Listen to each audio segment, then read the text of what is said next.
વિદ્યાર્થી મિત્રો, આજે આપણે ધોરણ 5 વિષય હિન્દી તેની અંદર કેટલાક હિન્દી નામ આપણે જોઈશું, જેમાં ફલ કે નામ, અનાજ કે નામ और સબ્જી કે નામ, એટલે કે ફળોના નામ, શાકભાજીના નામ અને અનાજના નામ એ આપણે હિન્દી અને ગુજરાતી બંને અર્થ સાથે જોશું. તો સૌથી પહેલા આપણે ફલ કે નામ, તો એની શરૂઆત કરીએ. તો પહેલા આવશે ચીકુ. તો એને ગુજરાતીમાં ચીકુ કહેવાય. નારંગી, તેને હિન્દીની અંદર નારંગી જ કહેવાય. પછી આવે છે સંતરા, તો સંતરા. અંગુર એટલે દ્રાક્ષ. આમ્રદ એટલે જમરૂખ. આમ એટલે કેરી. કેલા એટલે કેળું. ખીરની એટલે રાયણ. જામુન એટલે જાંબુ. નારિયેલ એટલે નાળિયેર. ફાલસા એટલે ફાલસા. શરીકા એટલે સીતાફળ. અનાનસ એટલે અનાનસ. અનાર એટલે દાડમ. ગન્ના એટલે શેરડી. ખરબૂજા એટલે સાકરટેટી. આર્યા એટલે ચીભડું.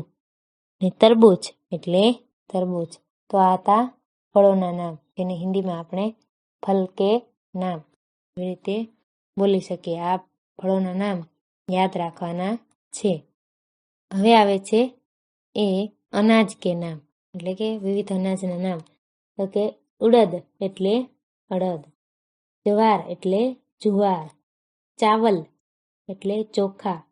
બાજરા એટલે બાજરી. મટર એટલે વટાણા.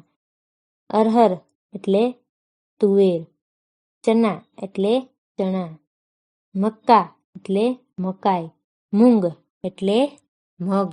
તો આ હતા અનાજ અને કઠોળના નામ, એટલે અનાજ કે નામ.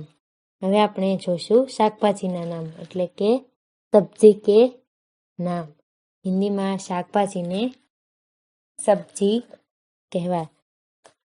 તો સબ્જીઓ કે નામ, એમાં આવશે પહેલું અરવી એટલે અળવી. કંકોડા એટલે કંકોડા. ફૂલગોબી એટલે ફુલેવર. લૌકી એટલે દૂધી. ટમાટર એટલે ટામેટા. પછી તુરઈ એટલે તુરિયું. પાલક એટલે પાલક. પ્યાઝ એટલે ડુંગળી. બેંગન એટલે રીંગણ. મટર એટલે વટાણા. રતાલુ એટલે રતાળુ. અદરક એટલે આદુ. શકરકંદ એટલે શક્કરિયું.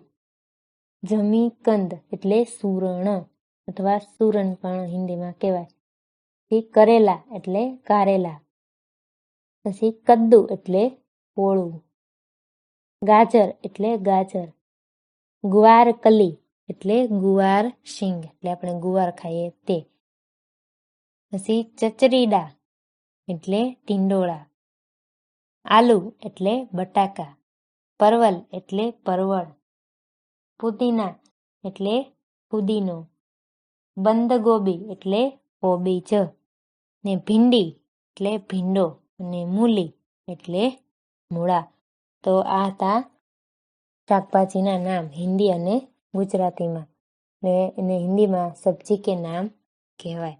તો આ ત્રણેય ફલ કે નામ, અનાજ કે નામ અને સબ્જી કે નામ આ તમારે યાદ રાખવાના છે.